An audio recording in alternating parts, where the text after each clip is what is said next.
Good evening, I'm Alan Jackson and welcome to Nashville. They call the news the first draft of history, but if you listen to the two different versions of the first draft these days, you'd think you're living in two very different worlds. One version has the country under quick repair with major world powers investing in the United States. Japan is the latest, in this case $550 billion worth of investment and thousands of American jobs to come. There's no more criminals crossing our borders. Nuclear threats have been diminished, if not eliminated. Now that's history, isn't it? And young men and women enlisting in our military again? President Trump says America is a hot country now. But if you listen to the other first draft of history, it's not memorable and it's no more important than the stories that run in the supermarket tabloids, not in the history books. With that, I want to bring in our guest tonight. Joining us from Malibu, California, the Dean of Pepperdine School of Public Policy, Pete Peterson. Welcome back, Pete. Great to be with you, Alan. History is certainly being written now following the document release from the Director of National Intelligence. Tulsi Gabbard has put out a series of previously secret government documents that show former President Obama directed the FBI and the CIA to turn otherwise incomplete intelligence into a narrative about collusion between President-elect Trump and Russia. It was a narrative they knew was wrong, but they did it anyway to try to take down President-elect Trump. Pete, before we get into the specifics, tell us your just initial thoughts about what we've heard. Well, I think it's first important to point out that this report that has now been released by the DNI actually dates back to 2020. This has been information and research that has now over 5 years old. And so to learn about it now, I think it, in one sense, is disappointing. This has been information that's been known by the Intelligence Committee or community for several years. And obviously, as we'll get into, the details are even more concerning. But I would just say at first blush, I think what has to concern Americans is that this very deep research that was done comprising this report that's now been released is 5 years old. Well, it's a story with many tentacles, but it boils down to something very simple, which is that there was no intelligence in the hands of the CIA that showed any collusion between Trump and Russia. Collusion didn't exist. Nevertheless, former President Obama directed both the CIA and the FBI to create a made-up narrative that Trump got help from the Russia and helped to win the election. Senator Rand Paul pointed out a key piece of the evidence. One of the documents that Tulsi Gabbard has released is an exchange between the CIA analyst and Brennan. And one CIA analyst says that this is nothing more than opposition research. It's unverified. And Brennan's sort of flippant response is, yeah, but doesn't it really ring true? Doesn't it really sound like it could be true? So apparently, sounding like it could be true was the standard they used. They knew it was unverified opposition research. Obama says the stories are all simply meant to be a distraction. Pete, doesn't it sound like a whole lot more than that? It sure does, Alan. And that particular quotation that the senator cites, that doesn't it ring true, out of the then CIA director, is just so disturbing to have people at that level of government leadership, specifically in the intelligence community, who are pushing this. And I think that's another thing that comes through so clearly in the report. And I would encourage all of the viewers to download it. I mean, it's now a publicly available document. You can actually look at this intelligent community assessment, but it really does come through this constant pushing by the then Obama administration through the intelligence community to really run through a bunch of yellow lights, if you will, that there really were, even internally, even by Brennan's hand-picked deputies who were reviewing the then intelligence about the so-called Trump-Russia collusion. Even they were coming back to Brennan saying, we're just not seeing a there. But Brennan continued over and over again to override them and continue to push this narrative. And obviously that had significant repercussions, not only for the intelligence community, but I would just take us back to that first year of the Biden administration, 2021, And certainly looking back now at the Trump administration in 2017, when both the media as well as the Democratic establishment within Congress was taking this really unverified and weak intelligence reporting and trying to turn that into significant stories, all with an intent at damaging a very early and young administration. Well, Tulsi Gabbard says she has employees in the Intelligence Department who are now coming forward to tell her how it worked, including the fact that Brennan was told that there was no hard information to back the narrative that was written. Whether there's something to prosecute or not is another matter. But isn't this exactly the type of fear people have about the so-called deep state?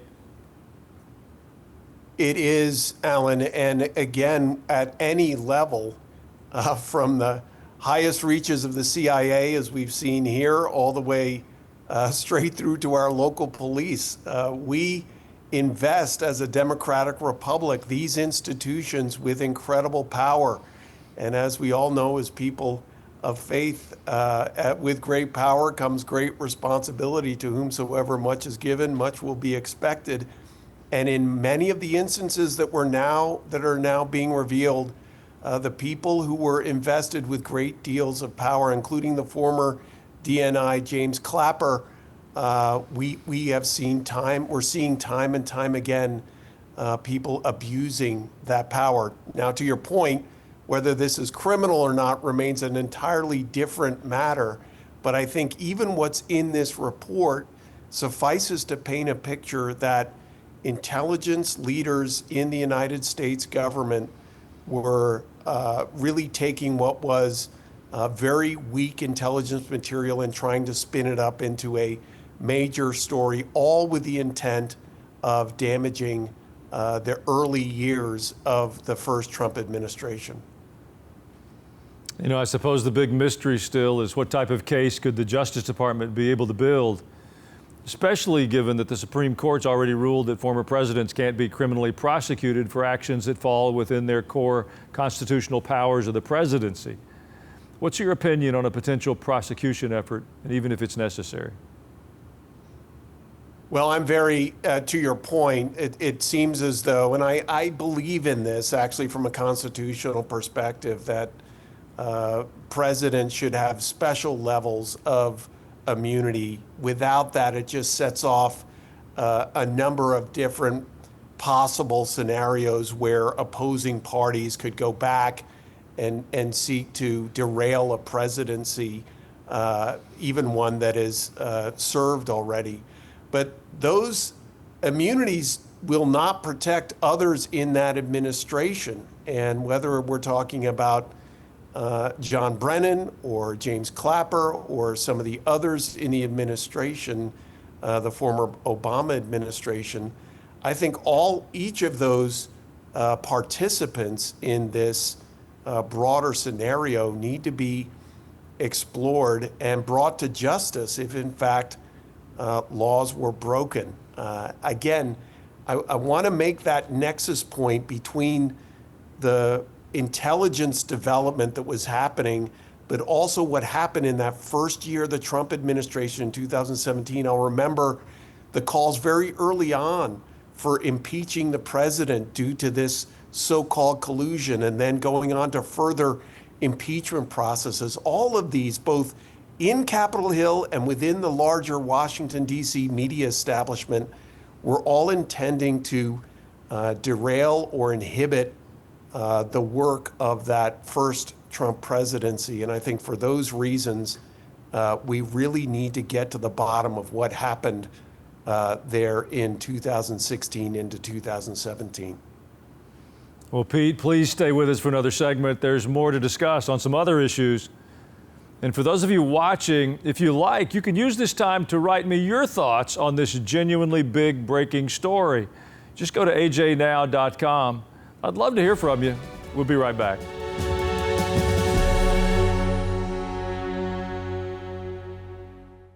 I'd like to extend a personal invitation to join us for our Culture and Christianity Conference.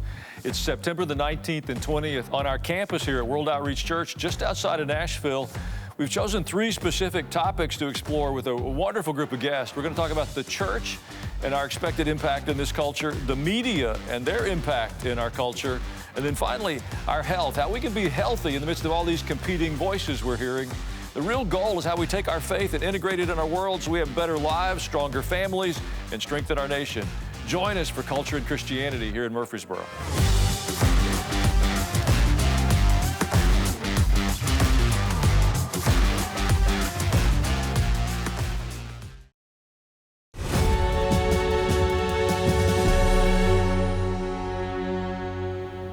We're back now with Pete Peterson, the Dean of the School of Public Policy at Pepperdine University. I'd like to go through a few more issues while we have you. I realize that you're 3,000 miles away from New York City, but from your public policy post, can you help us understand the attraction some people have for that socialist Democratic candidate for mayor and how anyone can vote for someone who they know can't get done what he's promising? You know, Alan, even though I'm 3,000 miles away, I'm actually right next door to the city in which some of the first Democratic Socialists were elected to city council, and that happened right here in Los Angeles. In our last 2 elections, we've seen Democratic Socialists elected to Los Angeles City Council positions.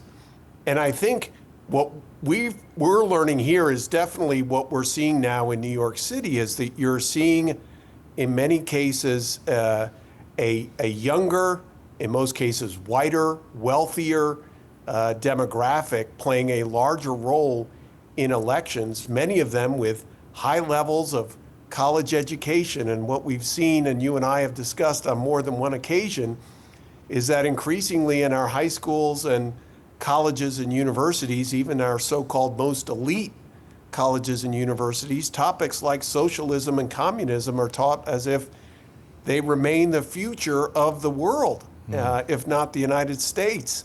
And so you have people that have been inculcated in these kind of ideologies moving into positions as voters. And obviously Mamdani there in New York City is very young, in his early 30s. And he certainly grew up and was educated under these same kinds of principles, but all to say that this very much is a revealing of a certain demographic, one that is by and large highly educated, but it certainly does speak to the kind of education that they've received. Well, California is having a fight of its own with ICE on deportations. But we just learned that another of the federal judges has ruled that the Salvadoran man who briefly lived in Maryland and is facing all sorts of serious charges should be released from jail. And if ICE plans on deporting him, he's supposed to get a 3-day notice. So this judge apparently thinks that ICE shouldn't be allowed to deport a known MS-13 gang member. Is there any legitimate legal reason for doing this? You know, it doesn't seem so to me. And again, even if this so-called retainer is issued, it would be hard for me to believe, just given all the evidence that we've seen in that particular case, that he will remain in the country. I can certainly speak to what's happening here in Los Angeles and Southern California, where the ICE presence has been significant. One of the things that's been revealed, and I don't think it's a largely reported story, is in the recent raids on the marijuana farms of all places, just about 45 minutes north of where I'm sitting right now in Camarillo, California. What was revealed there is that there was a number of people that were found to be in the country illegally, but were underage. And one of the stories that I think many are beginning to understand, and we've certainly seen this in what we saw in the illegal immigration that was allowed into the country under the Biden administration, was that you had a lot of undocumented minors coming into the country. And while some would say that this is a caring program to be kind of more of that open borders approach, what we saw revealed in Camarillo were youth that were essentially forced into child labor. And that is an ugly part of illegal immigration, is that so many people, especially young people, younger than 18, younger than 15, are being pressed into very difficult labor situations and being taken advantage of both in pay and in work environment. And again, they are without protections. And so thinking more broadly about the costs that we have essentially taken on because of the scope and scale of the illegal immigration that the American government has allowed in the 4 years of the Biden administration, we're still learning the full impact from a humanitarian perspective here that we've allowed. And certainly the Trump administration is responding to that on a variety of fronts. Well, Pete, I've got one more question. We talked earlier this year about the fear some people had about President Trump's tariff plans. But over time, it appears that most people have now had time to understand what the tariffs intend to accomplish. Is there any way to know if the economic issues will still be front and center when the midterm elections heat up next year, and that the tariffs will help? Well, you make a very good point, Alan. So much of the doomsaying that we heard even earlier this year about the impact of these tariffs on the American economy has proven unfounded. And it seems with each passing day, there's a new deal being made with one of our trading partners. That being said, that issue around tariffs and also the impacts of the big, beautiful bill, I know the Trump administration is very much counting on positive economic impact coming from both of those, both the legislation as well as the tariffs on the American economy come the elections of next year, which are extremely important for the administration, just given the closeness of Republican representation in both the House and Senate. They really do believe they needed to clear the decks early on with these tariff policies and the big, beautiful bill, but they are certainly counting on the downstream, and by that I mean in the next 6 to 12 months, very positive economic implications or results from those two measures. Well, Pete Peterson, it is always a pleasure to have you on, especially with the clear vision that you have being 3,000 miles away from Washington. We'll see you again soon.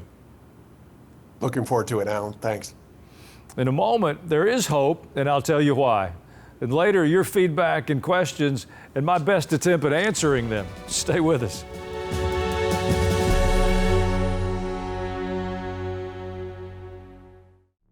Hey, I want to give you a personal invitation to join my podcast, Culture and Christianity. For a person to think that the Bible is not political, you don't know the Bible. We're trying to understand how to take our faith outside the walls of the church and live it out in the marketplace. He will show you what to do, whether it's in our communities, in our country, or other places in the world. So I brought in some friends, some people that are trying to do this. How could anyone call themselves Christian and be pro-choice?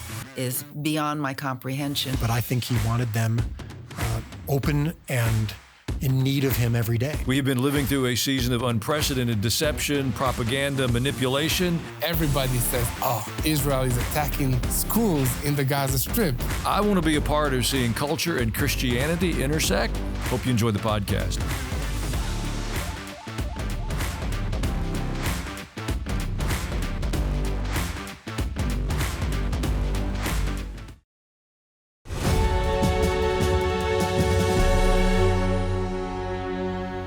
Now, I believe the only way to fully understand what's happening is to have some spiritual awareness. We have to think in spiritual terms. Why the intense fervor to discredit and undermine Donald Trump over the last decade?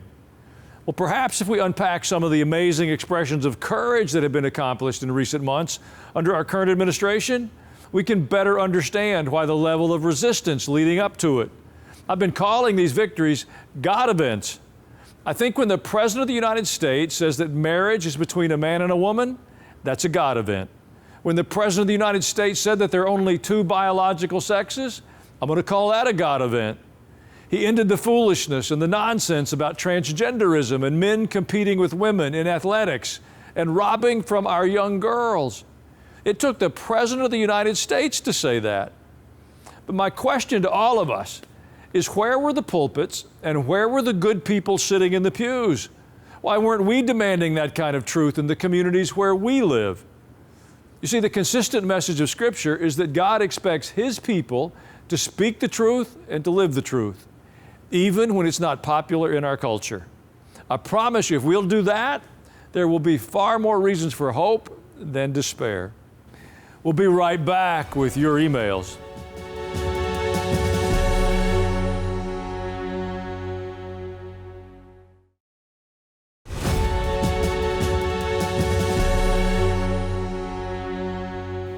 Thank you for spending a few minutes with us this evening.